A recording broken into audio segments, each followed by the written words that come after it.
Nobody's perfect in week one. Few guys play the best they possibly can in week one, unless your name is Brandon Johnson or a couple of the defensive linemen.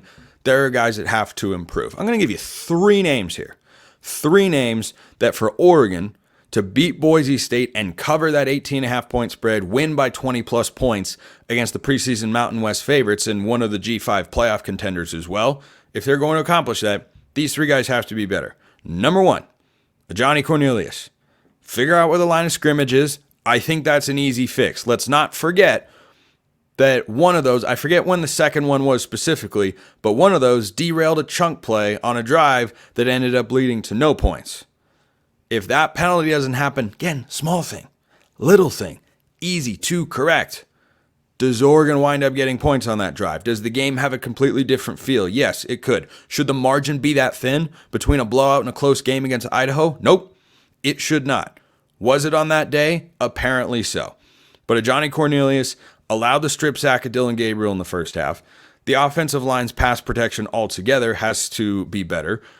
But he had the 2 penalties, not 1, but 2 penalties in the first half in which he wasn't on the line of scrimmage.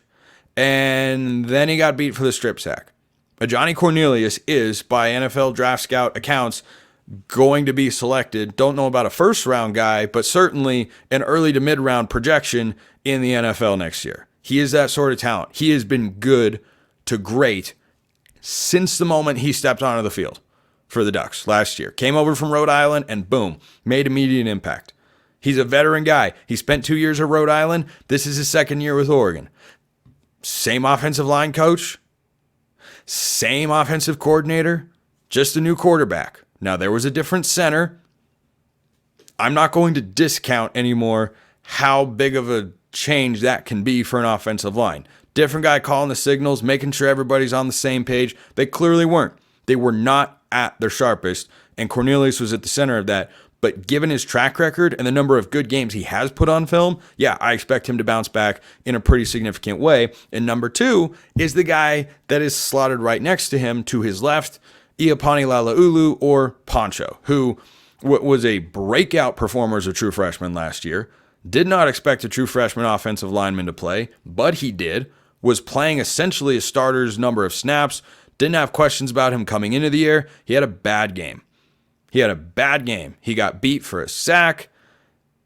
He had a holding penalty. I don't know if it was actually correctly attributed to Poncho or if it should have been on someone else. But when you go back and watch the lack of success of running plays, he was not moving guys around the way he's capable of. On the 4th and inches that Oregon went for it on their own side of the field, which I had no problem with, by the way, whatsoever, get a yard against Idaho. That you should be able to get it. You should be able to get a yard against Idaho. If you're going up against Ohio State, that's a different question. But against Idaho, man, 4th and a yard or less, you should be able to pick that up, no problem. Poncho was a pulling guard. It was a power play to the left. They had a fullback in there, and Kawika Rogers whiffed on a block, and then the fullback ran into him, and then Poncho comes around, trips on the turf. I mean, it was the bad news bears in a football play. Do I think that's going to continue? Do I think you're going to have guys like that play, that concept, that pin and pull that Oregon's done in the I formation over the last couple of years? It looked a little bit different in that particular play. Do I think guys are going to literally run into each other and trip over their own feet every single week? I'm going to go with no. But does Poncho have to be better? Yeah. Most of the pressures that Dylan Gabriel had to deal with were coming from the right side of that offensive line. Not all of them, by the way. Josh Connerly allowed one, and it negated what might have been a touchdown. Sadiq was open in the back corner of the end zone, but Gabriel had to step up. It was on the play that ended up being called for a hold, and then Oregon, had to settle for a field goal eventually. Kenny Sadiq was wide open, but Gabriel didn't get a chance to see him because Connerly got beat right off the ball. So certainly no one was perfect throughout the entire course of the game, but the right side of the offensive line, Johnny Cornelius, Epon laaulu. If Matthew Bedford is not back against Boise State this weekend, those guys are going to have to be better. And then the third guy I've got here is someone I talked about on yesterday's show, Dylan Gabriel. I thought Dylan Gabriel was good. He tied an Oregon record for completed passes in a game with 41. 41. He was 41 of 49, 380 yards, 2 touchdowns. It's not bad.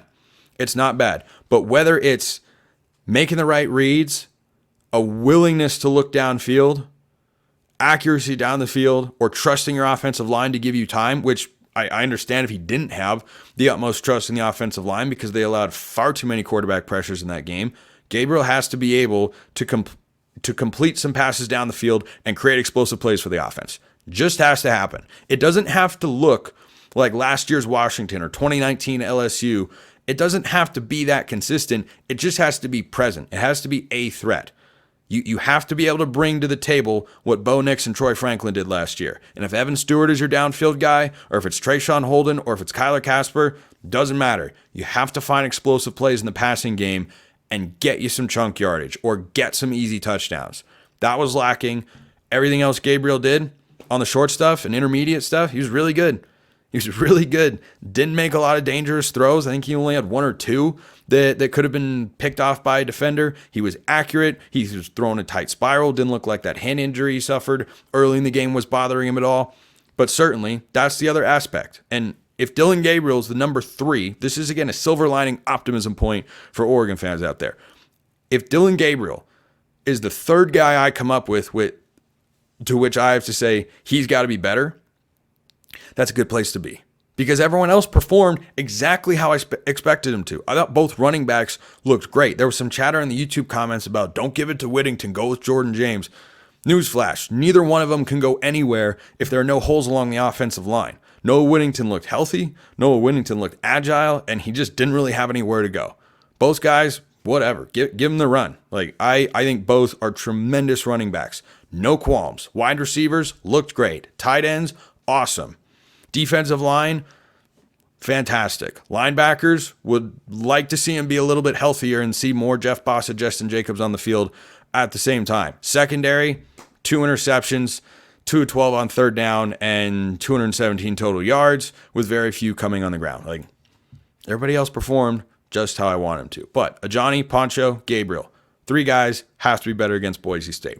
This question from Bobby. Hey, Spencer, longtime listener to the pod. Great content this offseason. Appreciate you. We all know today was a disappointment, and Boise State scored a bunch of points. The defense looks solid, but besides penalties, what is one easy thing we can fix on offense to compete with Boise State next week? It feels crazy to even have to say that, but at this point, I think we need to be concerned about next week. I'm recording the show late on Monday night. I wouldn't say my concern level against Boise State is exceptionally high. It is higher than it was coming into the year. No doubt about that. But as I mentioned on today's show, and yesterday's show as well, there's only the one thing. Really, there are two. Fix the offensive line, which is kind of one category with 2 subcategories. 3, win at the point of attack, be better protecting Dillon Gabriel, and cut down on the penalties. Okay, so you have 3 things on the offensive line.